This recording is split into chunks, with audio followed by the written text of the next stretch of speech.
అహ్మదాబాద్లో ఈ మధ్యాహ్నం జరిగిన విమాన ప్రమాదంలో ఈ విమానంలో ఏ ఒక్కరూ బతకలేదు అని అహ్మదాబాద్ సిపి కొద్దిసేపటి క్రితం ప్రకటించారు. మొత్తం 242 మంది ప్రయాణికులు ఉన్నారు విమానంలో.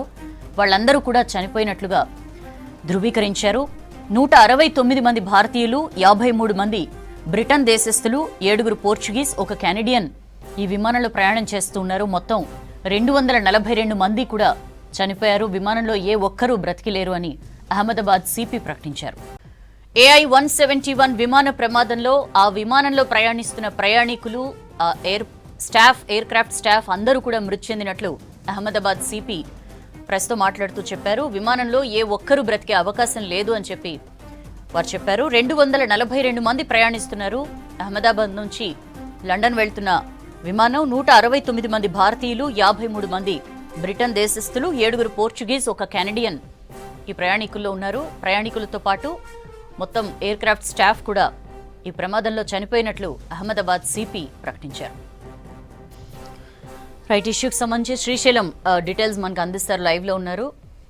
శ్రీశైలం విమాన ప్రమాదానికి కారణాలు ఏంటని తెలుస్తోంది? ఆల్రెడీ ఇన్వెస్టిగేషన్ స్టార్ట్ అయింది, ఏంటి ఏమైనా ఇన్ఫర్మేషన్ ఉందా?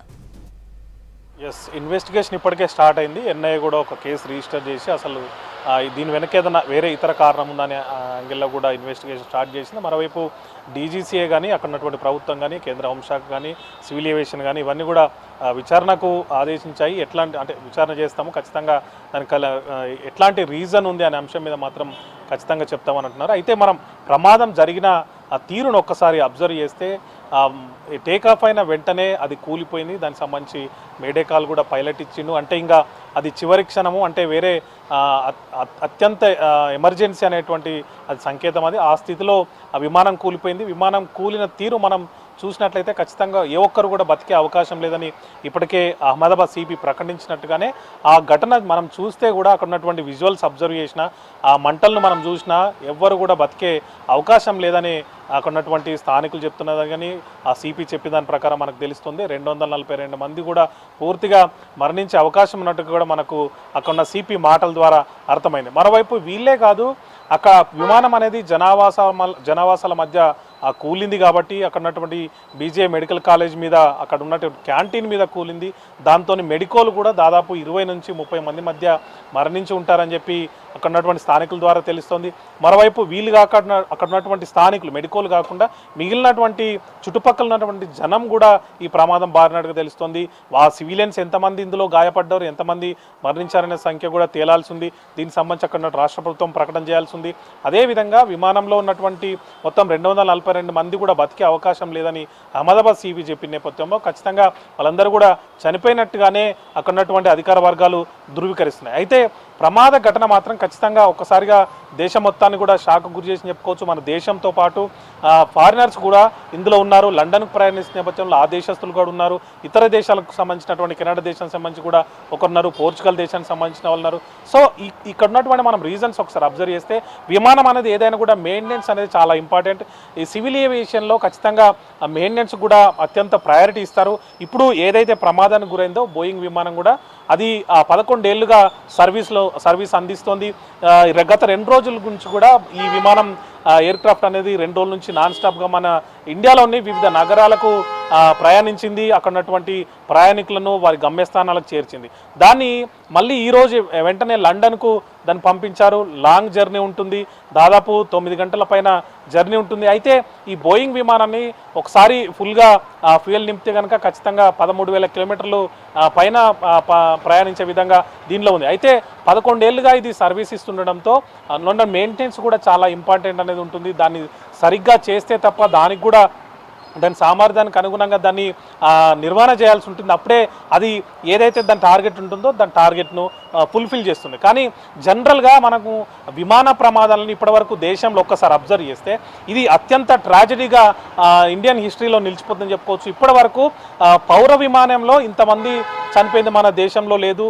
గతంలో 2020లో కోజికోడ్లో జరిగినటువంటి ప్రమాద ఘటనలో కేవలం 20 మందికి పైగా ప్రయాణికులు చనిపోయారు. కానీ అంతకుముందు జరిగినటువంటి ఒక ప్రమాదంలో మనం అబ్జర్వ్ చేస్తే 2010లో మంగళూరులో జరిగినటువంటి ప్రమాదంలో 158 మంది ఆ ప్రమాదంలో మృత్యువాత పడ్డారు. దాని తర్వాత ఇప్పుడే అంటే 242 మంది ప్రయాణించేటువంటి ఈ బోయింగ్ విమానం ప్రమాదానికి గురి కావడంతో వాళ్ళందరూ కూడా చనిపోయి ఉంటారని చెప్పి ఇప్పటికే అక్కడ ఉన్నట్టు అధికార వర్గాలు ధృవీకరిస్తున్నాయి. కాబట్టి ఇది అత్యంత ట్రాజడీగా మనం చెప్పుకోవచ్చు.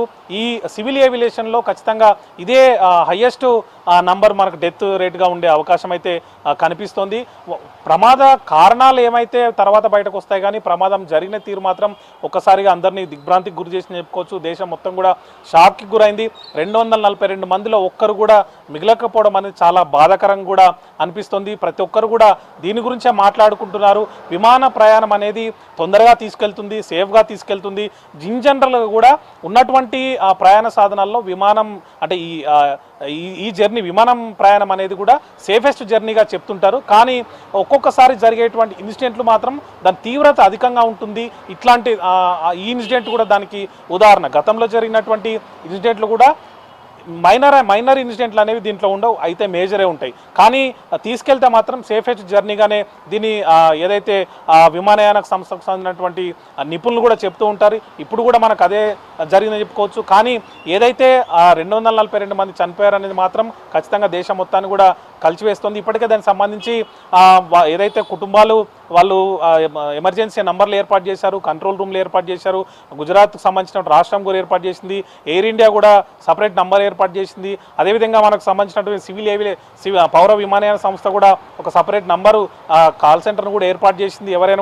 ఎవరైతే ఈ విమానంలో ఉన్నా వాళ్ళ బంధువులు కూడా కాంటాక్ట్ అవ్వచ్చు అని కూడా సూచించింది. ఇప్పుడైతే రెస్క్యూ అయితే ఇంకా కొనసాగుతోంది. దీనిలో ట్రాజడీ ఏంటంటే విమానంలో ప్రయాణించే వాళ్ళతో పాటు అక్కడ ఉన్నటువంటి స్థానికులు, అదేవిధంగా ఎంబీబీఎస్ చదువుతున్నటువంటి మెడికోలు కూడా చనిపోవడం అనేది తీవ్రంగా కలిసివేసింది. ఇంకా వాళ్ళ సంఖ్య తేలాల్సి ఉంది. అక్కడ ఉన్నటువంటి స్థానిక అధికారులు కానీ గుజరాత్ ప్రభుత్వం కూడా ఎంతమంది చనిపోయారు మెడికల్ అనేది ఇంకా అధికారికంగా ప్రకటించాల్సి ఉంది. అదేవిధంగా స్థానికంగా ఈ ప్రమాదం బారిన పడి స్థానికులు ఎంతమంది చనిపోయారు అనేది కూడా ఇంకా తేలాల్సి ఉంది. కేవలం విమానంలో ప్రయాణికులతో పాటు 10 మంది ఏదైతే సిబ్బంది ఉన్నారో వాళ్ళు కూడా చనిపోయి ఉంటారని చెప్పి ఇప్పటికే అక్కడ ఉన్నటువంటి సిపి ధృవీకరించిన నేపథ్యంలో వాళ్ళతో పాటు మిగిలినటువంటి ప్రమాదానికి సంబంధించి మిగిలిన మెడికోలు కానీ స్థానికులు కానీ ఎంతమంది చనిపోయారని చెప్పి ఆ రాష్ట్రం ఇంకా ప్రకటన చేయాల్సి ఉంది. చూడాలి, ఇంకా ఫర్దర్ డీటెయిల్స్ కోసం మనం ఖచ్చితంగా వెయిట్ చేయాల్సి ఉంటుంది. సౌజన్య.